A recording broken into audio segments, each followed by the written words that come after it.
Heidi ho. This is Ed and Chris. We're here to virtually taste wine with you while you slug wine in the comfort of your own. What a concept. Yeah. So we do this every week here in person on Thursday nights at 6 p.m. at Old North State Winery. We taste 4 international wines and learn the wines of the world so that people better understand our wines, the contrast, and in lots of cases comparisons too. Yeah, absolutely. And helps us all understand the world of wine as it pertains to us in Yadkin Valley and points beyond. The great unknown. So, this week we have 2 semi-red and fully on red. So we have a Rosè from Italy, and I'm thirsty, Chef. God, it's so hot outside. The small talk is going to have to be on you today. Yeah, I didn't realize how long you were going to talk before you opened that wine. And I want to make a note on this particular bottle that they have an interesting Ooh, I love closure. those. This Yeah. is not a cork closure.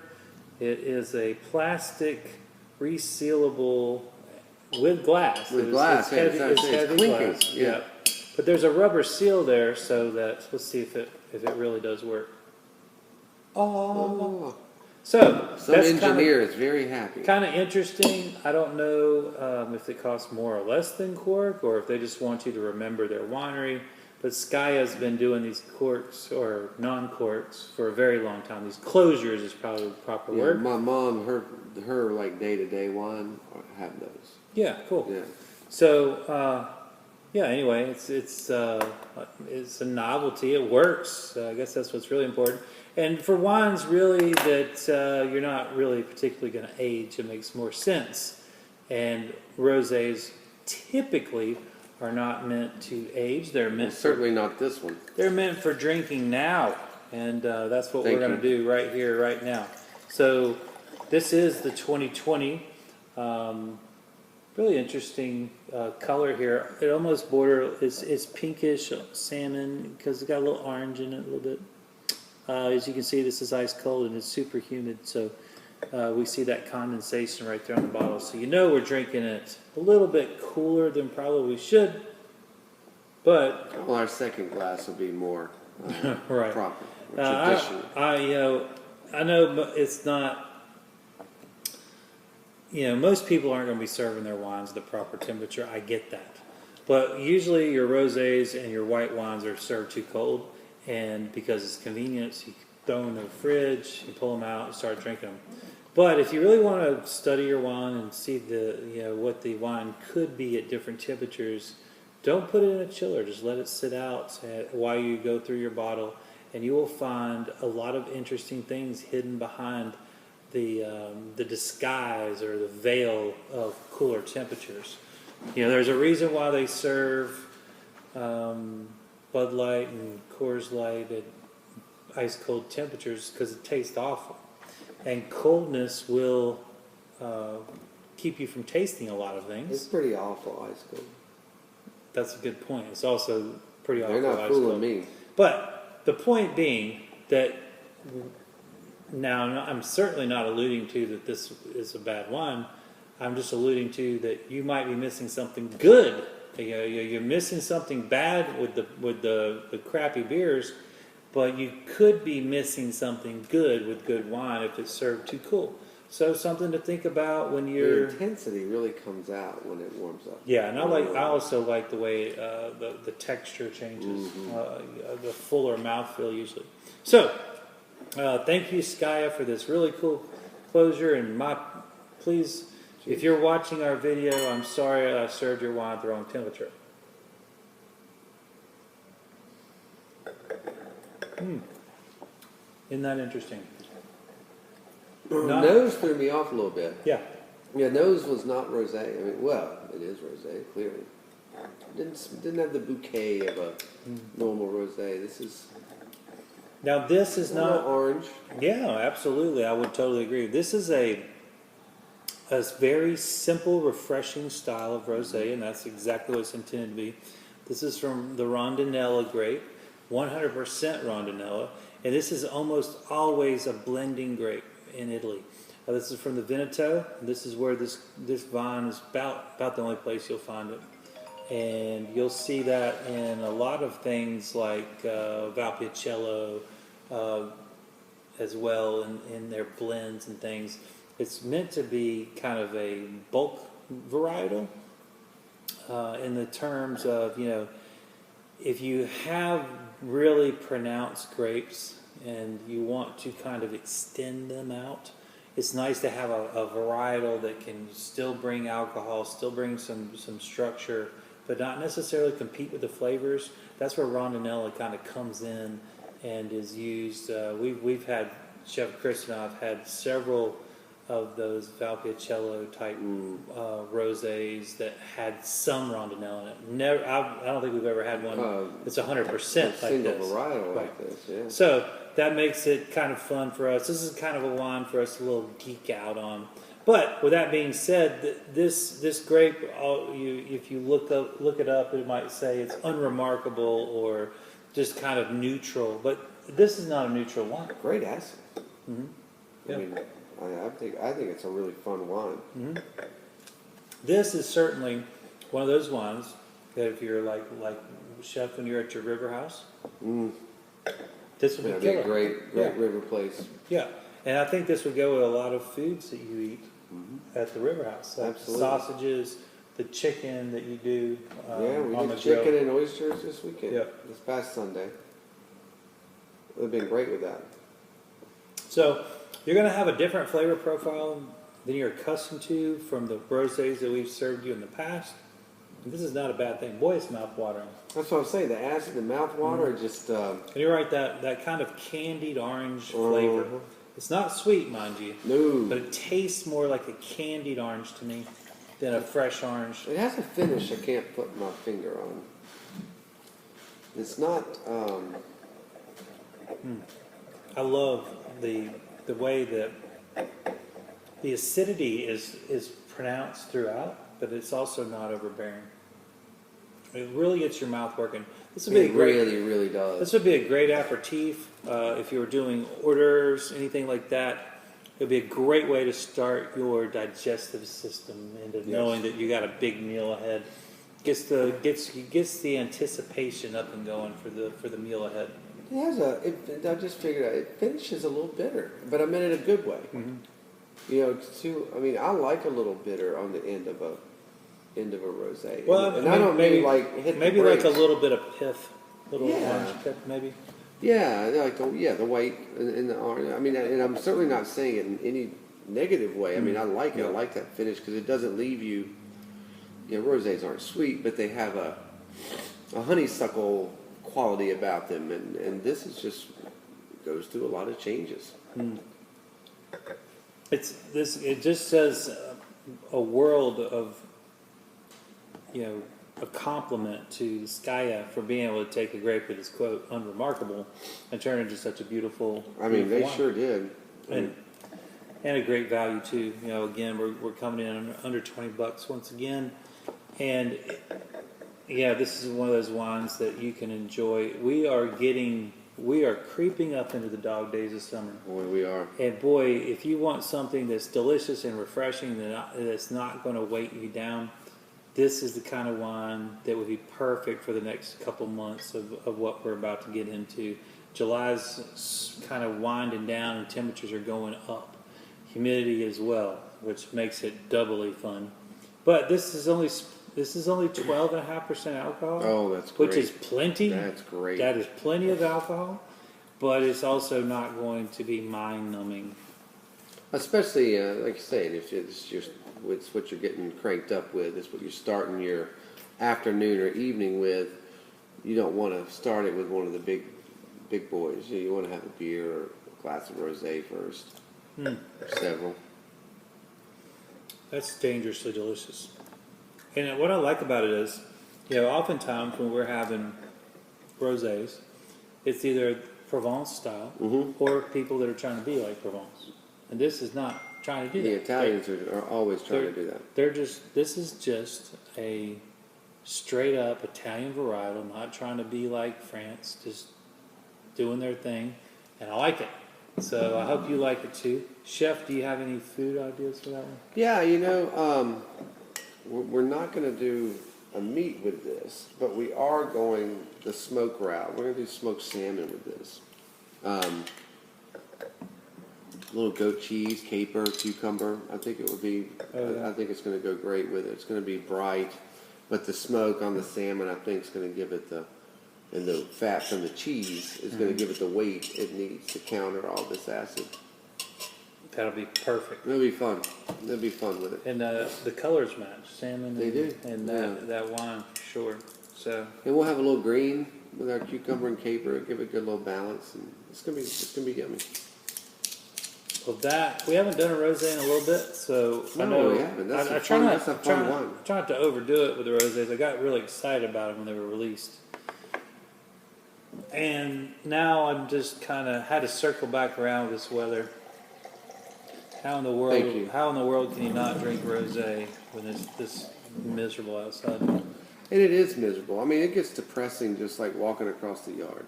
I mean, Yeah. I hate it because when we get done with this, I'm going to have to go take the trash out. And it's going to be so hot down there. And it's just, everything's a slog this time of year. It feels like you're slogging through everything. Yeah. Yeah. And your clothes are sticking to you. Mm-hmm. Let's see if we can get the glare off there. I apologize, guys. Not going to happen today, I don't think. Maybe. It's hard to tell with our. Pretty bright out. Anyway, this is a beautiful Côte de Rhône, which I would consider like a more elevated level. It is certainly not elevated in terms of government regulation. I'm just saying this is a better Côte de Rhône than most Côte de Rhônes you're going to find. This is from Tinel, Grand Tinel, Domaine de Grand Tinel, and this is a 2017. So if you don't know, Southern Rhone has had 5 incredible vintages in a row, and or really, what's new? Really, I mean, consistency. Actually, you spelled 400 wrong. Yeah, the consistency from this area has just been great. At least from the time I've been drinking wine, and so Chef Chris and I, our heart really does. I would say we lean towards Southern France for our wine selections, not only on the day-to-day, but when we're reaching for something higher. Oh, it's got it all. It's got it all, and I know that Barolo is a very special place in your heart, and it belongs there. But you think about the region of northern Italy. It doesn't have the. I don't think. What do I know? I mean, but the Southern Rhone just has such a wide swath of variety. Mm-hmm. I mean, there's not many places you can go. I think Barolo is probably one of the places, but we just have such great diversity, and you can go a mile down the road and drink a $500 bottle, and go a mile the other way and get a beautiful $18 bottle, and they're not that different. Yeah. In terms of quality and how they. Our scale of quality. We talk about quality being based on our palate. And they're not. It's not necessarily on the price. It's on what you're getting for that price, regardless of what the price is. But yeah, there's value at every price point. That's what I should have said. Well, I should have said that. This producer is known for great Chardonnay de Pops, and we've actually had several of these here at the winery. And this is an interesting Côte de Rhône blend. Generally speaking, you're talking about GSM, Grenache, Syrah, Mourvèdre, and the reason the Grenache comes first and the Syrah comes second and the Mourvèdre comes third is because they name them by volume. So generally speaking, you're going to have like 50% Grenache, 30% Syrah, 20% Mourvèdre, and those numbers are wildly changed percentage-wise. And you might see some Cinsault. Or other potential varietals as well. But GSM reigns supreme in this area. This one, however, I was looking at this, and it's 50% Mourvèdre. It's the number 1 grape. And Grenache is 30%, and Syrah is 20%. And I have a theory on this, although I don't know. And if the Tinel people are watching, they can certainly call me or text me or leave a message in the notes and saying that is true, or Ed, you're crazy. There's no truth to that. But I believe that being the reason why that they have less Grenache in this is because they want to save their best Grenache for the Chateauneuf. That makes a lot of sense. How about that? That's my brain thinking. I think that's you're just a absolutely wild right. Just a wild guess. But anyway, we love Mourvedre. Monastrell is a wonderful grape from Spain that we love, and Grenache, Garnacha, we love that too. Can't go wrong. Yeah, and we did a Syrah/Shiraz a couple weeks ago with Spain. So we've done these a lot individually from different countries, and now here you're seeing them in a blend. And gosh, well, the nose is big. It's huge wine. It is huge. It's a huge one. And not surprisingly, this is listed at 15%. I wouldn't even be surprised if it was more than that. Well, they're given a variance. Yeah. Yeah, it would be on the high end of the variance. The fruit is jumping out of this thing. Now, keep in mind here, what year are we in? 2021. 21. That's 4 years. This was the fall of 2017 when this was plucked and fermented. It's a rocket. I'm interested to see. I mean, I know you tried it before, or you wouldn't be in front of us, but I mean, that's a rocket. That's a very uncote Deronish. They're throwing the world a curveball here. That is really, really. It is integrated, which I love. Yeah. Because it has the age, the alcohol is very integrated into this. And Chef, you probably can't see on your screen, but these tears. I mean, the legs on this thing is ridiculous. We have a How wine. it's grabbing. We have a wine here that is indeed an alcoholic beverage. Mm-hmm. There's no question.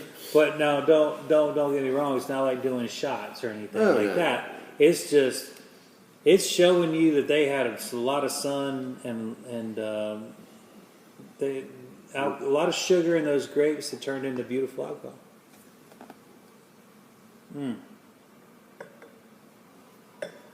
You know, that Mourvedre really, really does shine in this. And that's, I love how Tinel has decided to showcase that. Instead of it being just a little afterthought of a blender, bringing it to the forefront. No, yeah, I mean, let it drive. Yeah, bringing it to the forefront. They're batting, cleanup, so to speak. It's the heavy hitter here, and doing a heck of a job here. This is fantastic. This almost does drink like a Spanish wine because of it. It really, really does. Well, it's changing now because you can finally wrap your head around this is a Côte d'Or. And so you can. I mean, it's so shocking at first because it is like a Spanish wine. Yeah. And you're just not used to that from the Rhone, regardless of where the varietals come from. And it does back clean up. But all the wines like Cinsault and like this that do back clean up, I would wager that that's why the French have such great wines, is because they understand how these round everything out. And most these wines without that 5-10% of whatever wouldn't be a shell of what they are. Yeah. A shell of what they are. If you just went 70-30 and you didn't have that intricate blending grapes like they introduce, I mean, I don't think they would be the stalwart wines that they've become without it. This is really wild. Côte d'Or is kind of considered a table wine, and it's meant for daily drinking. This is a very serious wine. This is a very big wine. This wine, I don't know if it has quite the complexities of something you expect from like a Ventoux or a Gigondas or a Chateauneuf de Pape. So don't. It's getting there, though. Don't misunderstand what I'm trying to say here. But this is a big wine. This is wine that demands your attention. It's getting more complex as it's getting some air. I agree with you. This is not on the par of Gigondas. This is as good as any Ventoux. Agreed. And I love Ventoux. I think Ventouxs are another echelon above Côte d'Or. And Ventoux is not on the par of Gigondas. But this, to me, and especially on my third sip, I mean, it's warming up. It's rounding out. It's a little sharp on the first sip.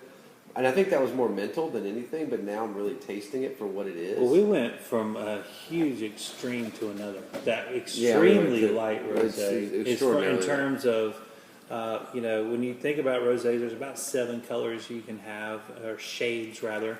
And the And last this would- one I had was the Robert, which is like super dark, Right. huge rosé, and I still have that on my mind. And But to go from the lightest rosé to this, this, heavily it's- extracted beast, it's a big. We didn't shocking. we didn't And like we didn't have an take intermezzo steps. or anything. Yeah.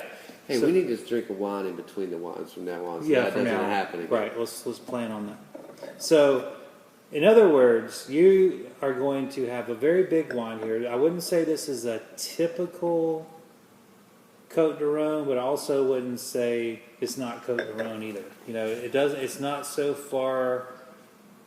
It's not out of its character. It's just an exceptional. Maybe it's the vintage. Maybe Well, 17 has some beasts. yeah. I mean, there's yeah. no diggity particularly 15, 17, 19. Yeah. Particularly those, but also 16, 18, and 20, also great too. I hope I didn't offend you by pouring a little more. I don't think we're done with this. I don't know. I don't think we're done with this. Well, yeah, we'll be done with it after the bottle's empty.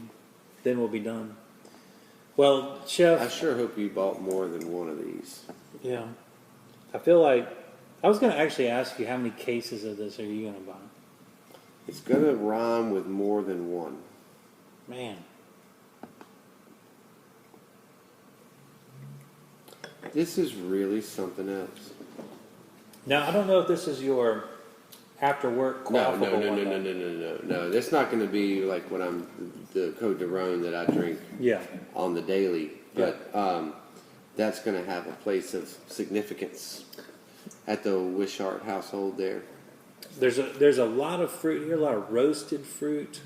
You know, Plum. it's plum big time, and there's this kind of overly ripe fruit mixed in with roasted, almost. If you think about a fall dessert or a fall drink that has like the mulling spices with the like port soaked nectarines and all these things. I mean, it's all really working. Yeah, I'm curious to see how this will age as well because Me too. there is so much alcohol in here, in a good way. It's built to age, surprisingly. The alcohol is known, but it's not abrasive. Oh, not at all. You know, it's not like it's not Not at all. offensive. And what I Boy, like, it's not on the nose either. yeah. Well, it's Because sometimes these wines that come across, Yeah. they even smell hot and they get you on edge. sure. The bouquet on this is glorious. Yeah, it I really mean, it's is. full of cardamom and smoke. I mean, it's Yeah. got a lot going on. I'm just laughing how slow these tears are rolling. There's a, and I can tell you it's bone dry. There's no residual sugar in here to Bone speak dry. of. So, Chef, what do you think? All right, you you're think deciding because this is not what I had in mind.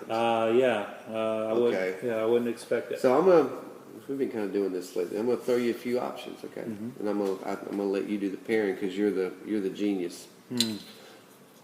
As we speak, going for 16 hours, we have some beautiful brisket going overnight. Salt and pepper. That's it. You know, it's not. You know, I've been doing some kind of kooky spice rubs Yeah. lately, but this. You want the beef flavor. And this is Creekstone Farms too. I mean, this is Midwest. This is not grass fed. This is fatty. You know, so all that fat's going to dissipate and soak into this brisket. It's going to be glorious. You know, I made that poblano jam today, so we could go that route. But also, I got some smoked duck, like the big Marguerite style that was cold smoked. Gosh. I mean, a long. Because all this plum in there would go great. Well, with that's the what I duck. was saying. It was like brisket all the way. Yeah. I mean, all day long, it was like we're doing brisket. But I mean, now I think you need to intervene. I think we've got some smoked duck. That's a lot of pressure. And I've got that. Because they're both beautiful. I made that jam out of bacon and cranberry and balsamic Okay. with the smoked duck. Okay. Now, is the jam going with the duck? I could do Is it. there any I could do it either way. I got a poblano jam that I'm going to serve the brisket with. But I mean, that jam could go with the brisket or the duck. I mean, for our purposes Well, here, and I got a lot of great cheeses. here's what would tip me. I would go because of the bacon, and I love bacon and sriracha together. Yes, you do. So, if you could do the bacon with your choice of protein, because I think either way is a winner. They're both fatty. Yeah. You got your fatty waterbird, Mm-hmm. and then, I just wonder if the smoke wouldn't be a better accompaniment than just the beef. Right. That's really the only determining thing so for me. I that's- kind of wanted you to be That's what we're going to go the with. tiebreaker. Let's do that. Let's do it. Yeah. And I think it would be excellent with this. this is duck and this is a Toblerone. yeah, it's a big wine. It needs big flavors. I think the cranberry bacon too is going to pick up on the fruit. Yeah. Yeah. I love it. I mean, we could even put the cranberry bacon with the brisket. I mean, I'm not saying it would be a bad thing. I just think the smoke is a deal breaker. I think this wine can handle smoke better than most wines. Agreed. And when you people get done tasting these together, you can report back to me and let me know if Chef Chris and I came to a great conclusion or not, which I'm pretty sure we did. I trust you. Well, I trust you, Judge. we do what we do, and it seems to work for us. Yeah, the chef's table has been rock and roll. And again, this weekend we've got more. Had countless people asking me about it today, and of course we were so freaking busy. I could what a barely talk. lunch. Yeah, unbelievable. Well, hopefully we'll scoop them all up because I've got to tell you, there's a lot of exciting things happening at that table this weekend. We got live Maine lobster. We've got cuttlefish. We have hamachi. We have duck. We have sea bass. We have sword. Wow. We have smoked trout caviar. We have golden osetra caviar. We have smoked tuna roe. We have local chanterelles. We have, for one weekend only, foraged by our chef Sam, chicken of the wood mushrooms. For the first time in my life. And I've actually, we found have a father-son combination this weekend. We've got his dad's blueberries and his son's forest mushrooms. Wow. So it's a double Ed Badgett Jr., Ed Badgett the third, helping with the farm to fork. And that's going to be very exciting. And we've got, of course, some gorgeous scallops with local tomatoes, local beans. I'm going to go hoarse just naming all. I'm so excited about the menu this weekend. I've been working on it we didn't have a chef's table last weekend. We had to cancel our chef's tables. My wife's father passed away suddenly, and so we had to honor him, and we had to do all the services and things, and so I really wasn't in a good place to pull the chef table off. So thanks to everyone for your patience for dealing with that, but did give me some extra time to plan this one, and I feel like this is going to be over the top this weekend, Chef. Over the top. I would not be surprised. And, week in, week out, it's always the best one I've ever seen. Well, no, I don't know. But I got a you're good feeling You're about your it. biggest critic, so. I'm not happy with any of them. But this one's going to be great. It has the I don't doubt potential to be great. I don't doubt it. Did Well, I tell you I'm attempting to make dumplings for this one? oh, nice. So today I took some local peas and juiced them. And I'm going to use that pea juice as the water to make the dumplings. We're going to have pea. Oh, so it'll be kind of And I'm going to stuff them with, green. Yeah. I'm going to stuff them with that Lady Edison pork belly. Yeah. And we're going to do some things. Anyway, stuff We're working going on to do today. some things. I Watch out. I made a tuile tart dough today. It's going to go with our Maine lobster. We have a lobster tart with caviar. Who would want that? Now, I tell you, I got fresh honeycomb in. No. Fresh honeycomb. Oh, boy. With your dad's blueberries. Uh-oh. Dad, you're going to be proud of your blueberries. A little vanilla bean mousse, maybe. Praline. There's some things going on. It's going to be really different. I know of a couple of people that are probably going to want to get involved in that. We've got plenty of room. We've got 4 or 6 both nights right now, which Yeah. means we can take 4 or 6 more both nights. Boy, oh boy, it's going to be a special one. And wait till you see what Maestro here rolls out. You should see his toolbox down there. My He's toolbox. been working on his toolbox these last couple of months. It's growing. I've got a lot of wines waiting, just waiting for the right dish. This may be the week. I'm excited about it. I was really excited to pull the trigger the last chef's table. There's a couple of wines that I've been hoarding forever, and I finally got to serve them because the right dish came along. That made me very happy. But the great news is that those great wines just get better. They get better. As I they mean, work, it's like, yeah. okay, I'll pass you another week. Right, I yeah, mean, yeah. maybe 6 months. Yeah, that Grand Reserva was, That Grand Reserva, the Rioja, man, that was over the that top. was- people. Unfortunately, that was we were showstopper. really busy. There was a lot of people at the chef's table that night, so we only a little ship left. Yeah, You know, yeah, but it was a very good set. that was a great sit. That was a Yeah, we great got sit. to figure out a better way to do it. Maybe pour our customers less wine so we can have more.